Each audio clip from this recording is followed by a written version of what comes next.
Atëherë unë mësova me pahir se në këtë vend nuk hidhet dot një hap për të ecur përpara pa u hapur një sherr për të kthyer mbrapa.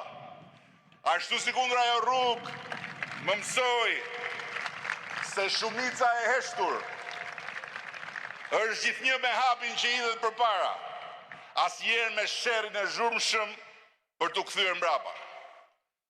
Dhe që atëherë më flet gjithmonë në vesh vazhdimisht Fajkonica. Bëj durim se shqiptari e ka zakon që kundërshton përpara se të marrë vesh.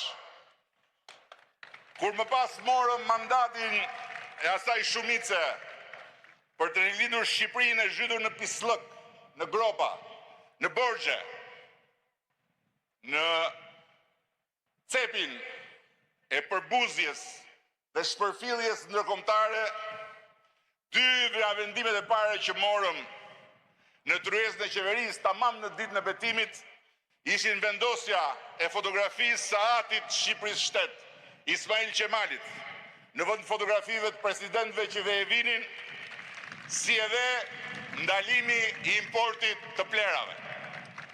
Me fjalë tjera, ne u përcaktuam edhe simbolikisht si një forcë në shërbim të misionit për t'i dhënë dinjitetin e humbur Shqipërisë dhe shtetit saj dhe u angazhuam konkretisht në një veprimtari të pandalur për të rivendosur ekuilibrin e humbur të njerëzve me Shqipërinë.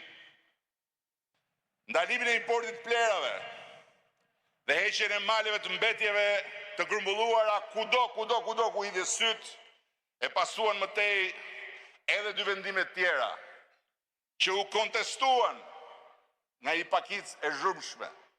Ndalimi i prerjes pyjeve për 10